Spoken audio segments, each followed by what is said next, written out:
So that's how it was for me. That fear of not knowing what to expect. What is this baby going to do to my body? What's going to happen with us financially?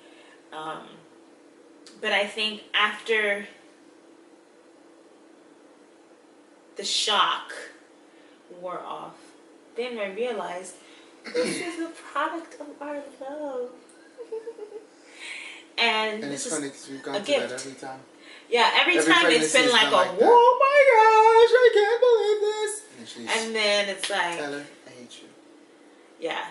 And it's different also because with me, like with pregnancy, it does take a toll on the body physically. And so to look at this guy who helped partake in this, like, I'm not going to be mad at myself. So, well, not just at yourself. Just at myself. But to look at the person who helped, you know, with this beautiful joy. And, you know, it's hard to think about the joy of it all. And I mean, to be honest and to be fair, you know, you say this beautiful joy, but you don't really get to experience the beautiful joy until they arrive.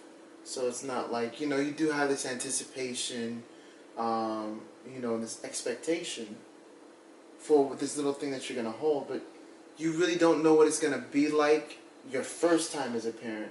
Right. Until it's actually arrived, you know? This is true. And because it's so new, I know for me, and from what I remember seeing afar from you, right, you do have that sense of wonder, that sense of awe, and that sense of excitement. But it is also countered by this, you know, this fear of not knowing, you know, you don't know. Is the baby going to be okay? You know, are we going to make it all the way through? You know, these are things that are going through the back of your head. Am I going to be a good mother? Right. You know, well, that's even on the after, you know. But it's like, is the baby going to be okay? Yeah. No, but I'm saying just even the front end. You know, is the baby going to be okay? You know, because I remember we talked about, you know, we're not going to let people really know until we're through the first trimester, because we just wanted to make sure that we were going to have the baby. You know. So you have all of these different things bouncing around in your head at the same time. As you have this sense of excitement about what's to come, there's this sense of fear of what might also come or what might not happen. And I know for me, what gave me solace and hope and did allow me to have those joyful moments was hearing the heartbeat, you know, and hearing, oh my gosh, like there's this amazing life that's inside of me that's growing week by week, month by month. That I have to care for, and understanding that motherhood doesn't just happen when the baby's in your arm, and parenthood doesn't just happen when the baby's in your arm, but there's all that preparation. There's singing over your baby, there's praying, there's just kind of keep yourself calm, you know, and not stressing yourself with the minute fears and stresses that life can hold, because even when the baby's outside the womb, you cannot allow fear and stress to consume you, because it's going to affect which is easy too. Because there's always so many question marks on what could happen and what if this doesn't, you know, for sure. Absolutely. So, as the husband, what is the 9 months like for you? And it's easy for me to say, well, I've gained fill in the blank pounds. I'm not going to let y'all know how many pounds I've gained already, but throwing up this amount of time, and all these other physical and emotional feelings that are easy to see. But for a father experiencing, or you know, the father experiencing all of these different issues that the, you know, woman has, the mother has, how do you navigate that? And is it a pressure for you? I mean, it's tough on the mother physically and emotionally. How does that translate to the father? For me, I know my big challenge was always trying to find my place in your pregnancy, so that obviously that was running errands. and making sure that my belly was full. So that we could treat it like a family, you know, from that time. And of course, it gets a lot easier after your first child because you already have this now context of family that you've experienced and to work around. But when you're going from just dealing with life as two people becoming one, you know, and then all of a sudden one person starts going through this drastically emotionally and physically different experience, right? For me, it was always trying to find a relevance to where you were so that in my eyes and in my experience, we're still approaching this as a unit, we're still approaching this as one. Which is hard, you know, when you are, like you said, bent over a sink or bent over a toilet, you know, and the little bit that you finally got to eat is all of a sudden in rebellion, you know. I think that it's very easy to treat that as a separate external thing and to just be like, okay, well, that's, you know, that's where she's at. I don't even know. I'm over here and she's over there. And I think it's easy to just treat that like that and let it move forward like that.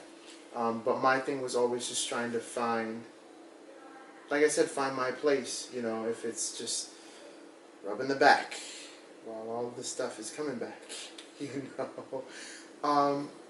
Just doing little things to find my place in our experience so that it wasn't just your pregnancy. Awesome. Okay, so it's trying to find those little moments where you can connect and be a part of the experience as opposed to just a bystander, right, holding your hands up like this, like there's nothing that I can do. And I think that is connecting to the experience. It's not in a romantic way or anything like that. It's just connecting to the experience and being relevant to the pregnancy. So, I know you mentioned the rubbing of the back while the person's throwing up. I know there are other things that you've done, rubbing your feet, and even just taking up the extra load that I couldn't physically carry. Yeah, and I mean, there's a myriad of things. I don't know if you want to go into them all now, but no, yeah, you have to give. If you're going to be there and you're going to be a partner for a pregnancy, you have to give a lot of grace because you're going through all of these crazy changes and everything's not going to be the same, you know? You don't talk the same. You don't view things the same, you know? You don't react to things the same. So this year and a half that we were getting used to living in one stride has just been violently interrupted, you know? And you have to treat it as that and find a way to get new footing. Because it's not going to go back to that, you know. We're not going back to that, oh, it's just the two of us, you know, for another 18 years. So what's the toughest part of me being pregnant?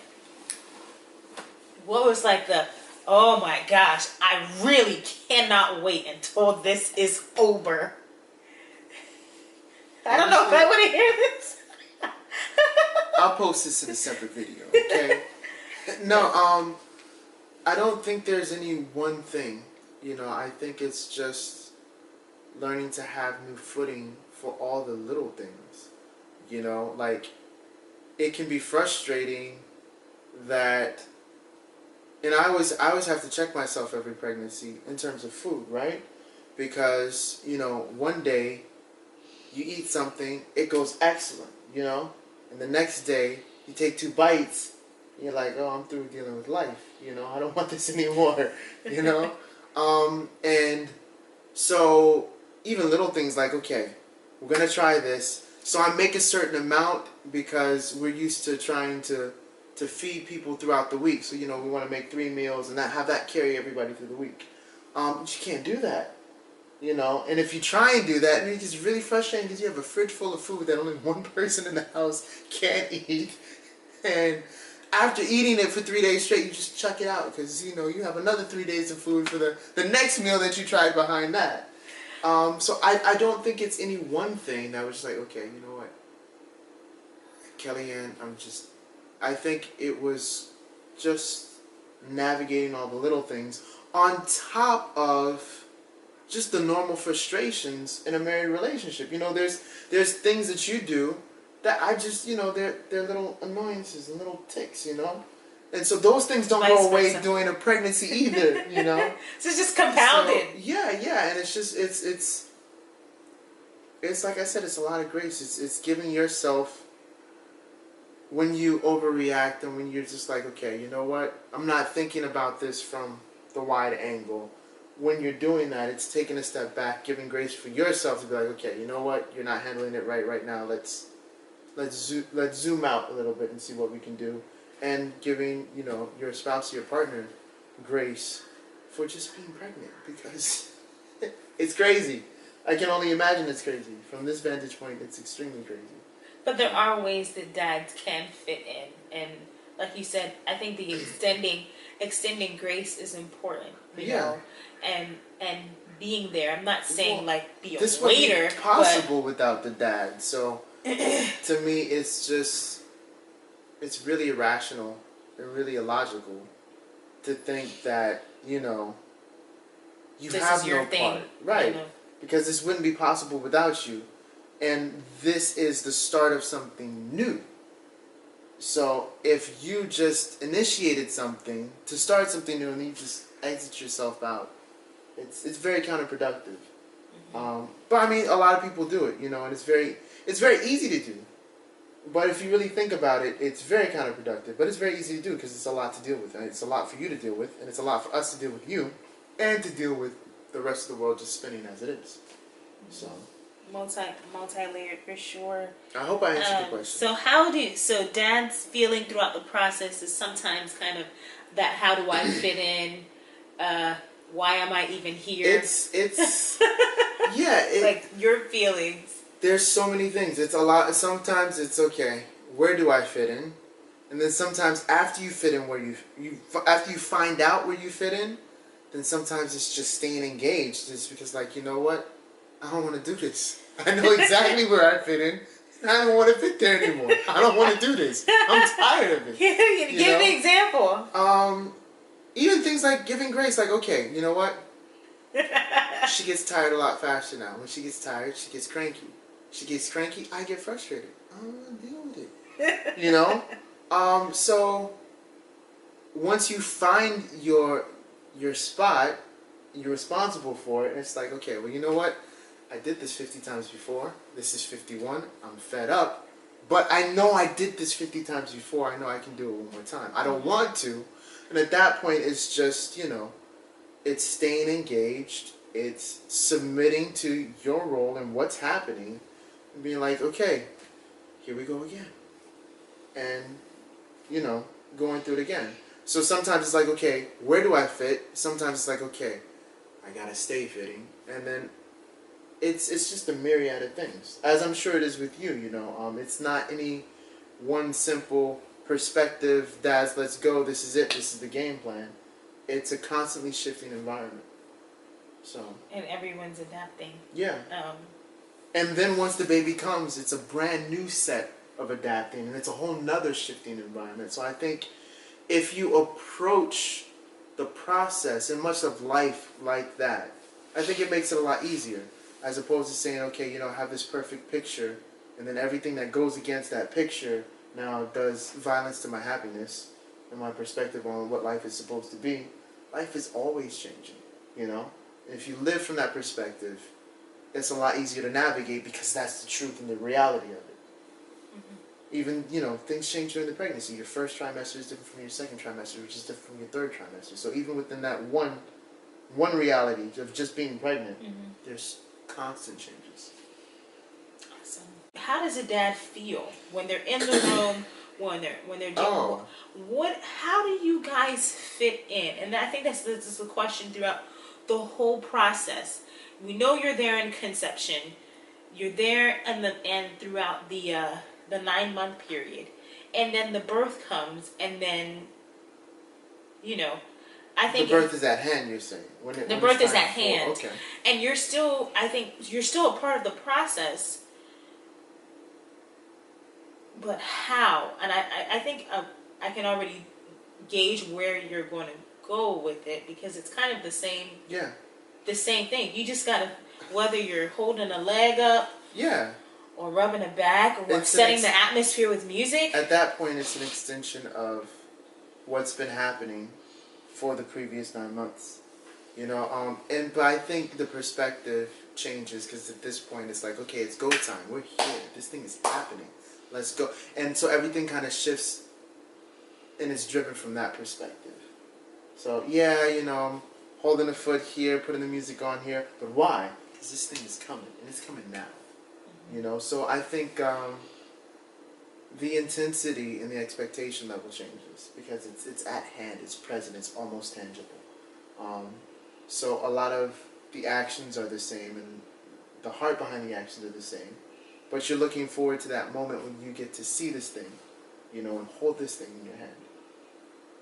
Mm-hmm. And fitting into the process there, seeing your wife in pain or your significant other in pain. Yeah, but that by that point you've seen them suffering, You've seen them in pain. You've seen them suffering before. Yeah. That's just the way you said it. It's like see them enduring 9 hard, long months of suffering. So it's not trial, new. Yeah. Tribulation. What you're seeing in the hospital room with the nurses and everybody there, it's not really new in that sense. Mm-hmm. Because at the same time, it's the fulfillment of right, and it's something everything that you've been hoping and it's not for. like it's the first time I've seen you in pain. It's not the first time I've seen you uncomfortable.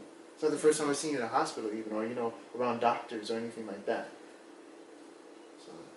But it is the most challenging part of it all. Indeed.